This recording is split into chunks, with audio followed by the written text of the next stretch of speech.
channel. Jangan lupa subscribe, like, comment, and share ya. Oke, next. Kita lanjutin ya ceritanya. Bab 10. Kemarahan Daniel. Kini Naya baru saja tiba di depan pusat perbelanjaan yang berada di tengah-tengah kota. Banyak orang berlalu lalang serta keluar masuk. Naya menatap kagum hal itu. Ini untuk pertama kalinya Naya pergi ke pusat perbelanjaan sebesar ini. Biasanya ia hanya akan pergi ke pasar atau supermarket kecil. Wah, ternyata begini keadaan mall. Sorak Naya bahagia.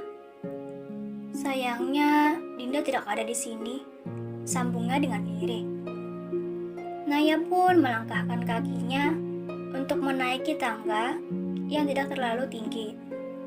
Mata gadis itu menyapu keramaian yang sudah berada di dalam pusat perbelanjaan.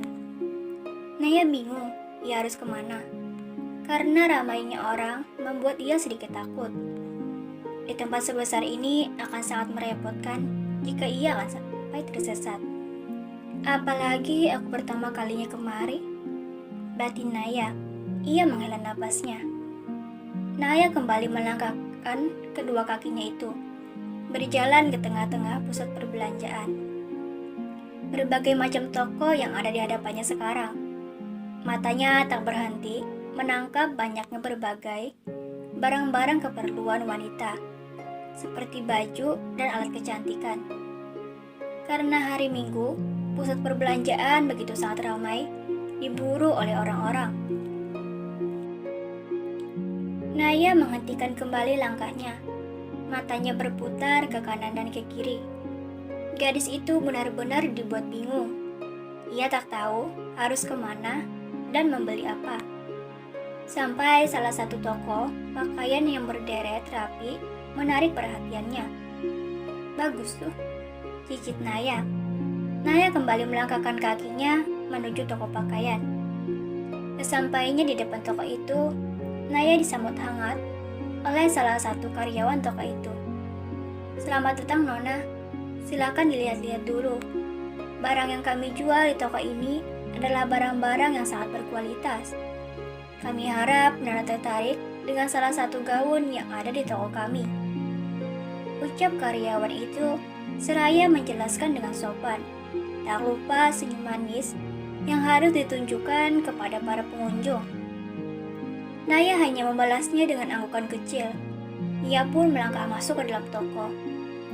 Banyak orang yang sedang membeli gaun-gaun yang ada di dalam toko. Matanya menyapu seluruh gaun yang ada di dalam toko itu.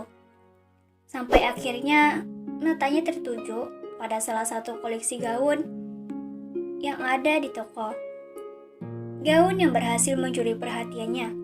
Gaun itu berwarna merah yang memiliki panjang di bawah lutut serta berlengan panjang. Naya mendekati gaun itu. Tangannya perlahan mulai bergerak untuk memegang gaun yang sedari tadi mencuri pandangannya. Gaun ini sangat lembut. Kombinasi warna dan coraknya sangat pas. Berapa kira-kira ya? Batin Naya memuji keindahan gaun yang sedang ia pegang. Wah, penglihatan Anda memang sangat sempurna. Gaun ini sangat cocok untuk Anda, Nona, puji karyawan itu. Benarkah? Tanya Naya ragu. Benar, Nona. Bahkan Nona sangat beruntung, karena hari ini toko kami sedang ada diskon. Setelah kami diskon, harga gaun ini hanya tersisa 9 juta. Tidakkah itu harga yang sangat murah, Nona? Sahut salah satu karyawan yang lain. Mata Naya membulat. Ia perlahan melepaskan jari jemarinya dari gaun indah itu. 9 juta kau bilang murah? Apa kau waras? Uang 100.000 saja aku harus berpikir 10 kali untuk menggunakannya. Apalagi ini 9 juta. Batin Naya yang benar-benar dibuat terkejut saat mendengar harga gaun yang sangat mahal. Itu mohon maafkan saya yang sudah lancang.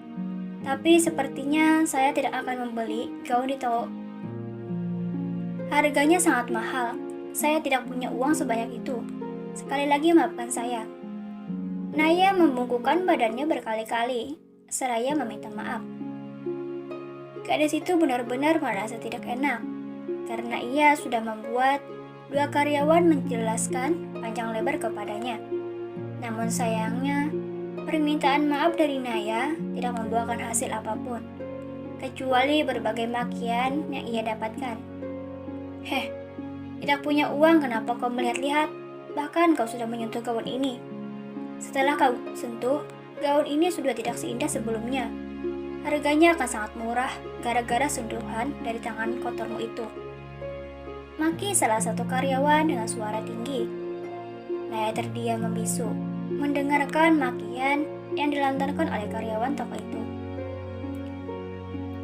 Sepertinya kau harus mencari laki-laki yang lebih kaya raya, dan kau naik ke atas ranjang untuk melayaninya, agar kau bisa mendapatkan uang lebih banyak lagi, sahut karyawan yang juga ikut-ikutan menghakimi Naya.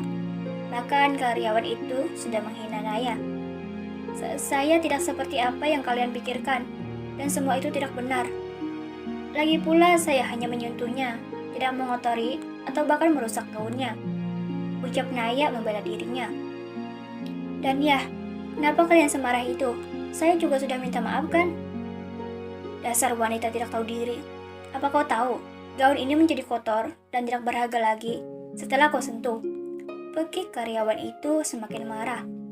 Saya benar-benar minta maaf. Setelah Naya mengucapkan kalimat permintaan maafnya, ia mencoba keluar dari toko itu.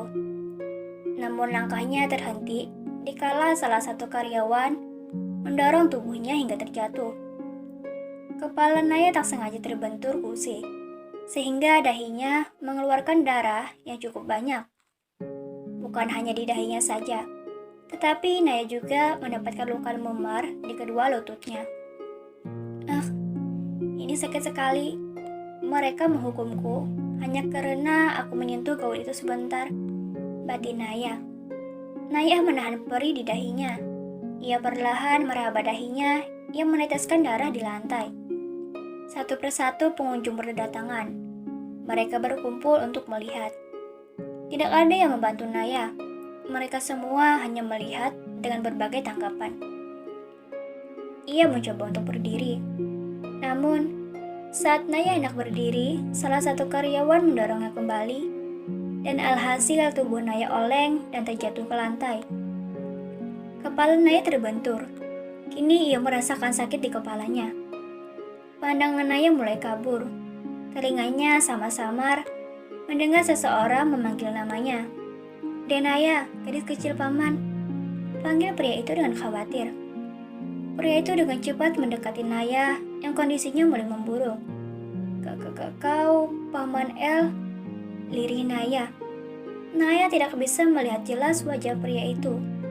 Ia hanya bisa mengenali suaranya. "Ya sayang, bertahanlah.